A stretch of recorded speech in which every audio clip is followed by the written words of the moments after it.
Magandang araw mga kaigap. Atin pong saksiyan ang pamumuhay ng mga tiga-probinsya ng Quezon, lalawigan ng Katanawan, Barangay Bulo, at kayo na rin po sa ibang lugar. Tayo po ay mamuti ng bunga ng puno ng buhay na tinatawag na Tree of Life na pinagtutulungan ng ating mga kabarangay na dagdag pang kabuhayan sa ating mga pang araw-araw na pangangailangan.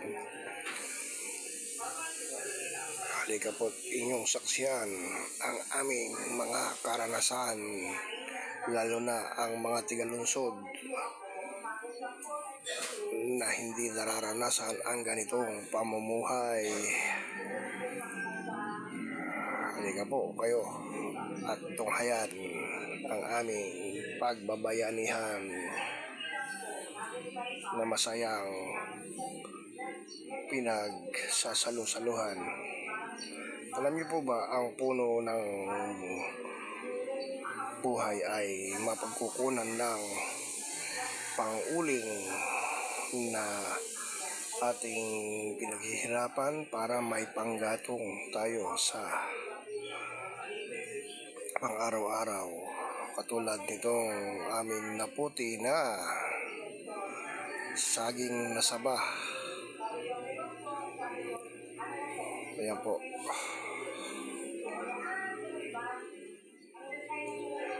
At magsubi na rin po tayo para sa ating pang-araw-araw na panlahok sa ulam na panggata, lalo na sa mga gulay-gulay at ang biyayang nakukuha sa dagat, magpakain ng tamod na alaga, laging tulog, at pagsalo-saluhan ang minantikaang bahaw para magbigay lakas sa maghapon nating paggawa. At nang hindi mapagod o magutom sa pagsisikap ng bawat isa. Yan naman po ay pagsubok lang sa atin ng may kapal. Dahil mayroon naman silang oras na binigay para naman tayo maglibang, katulad nitong aming pinuntahan na napakaganda at napakalinis na karagatan. Maaluwan tignan, pansamantalang nakakalimutan ang ating mga suliranin sa buhay habang pinagsasaluhan ang biyayang. Kita nyo ba?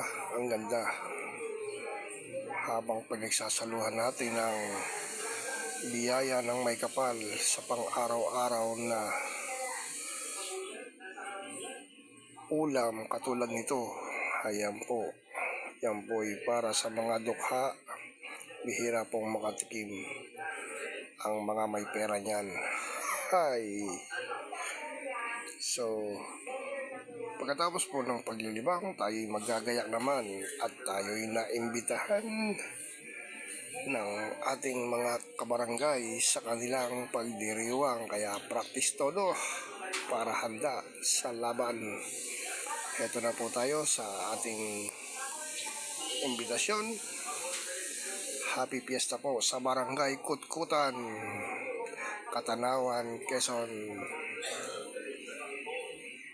Ito po ang aming pinuntahan ngayong gabi sa pagtatapos ng takip silim.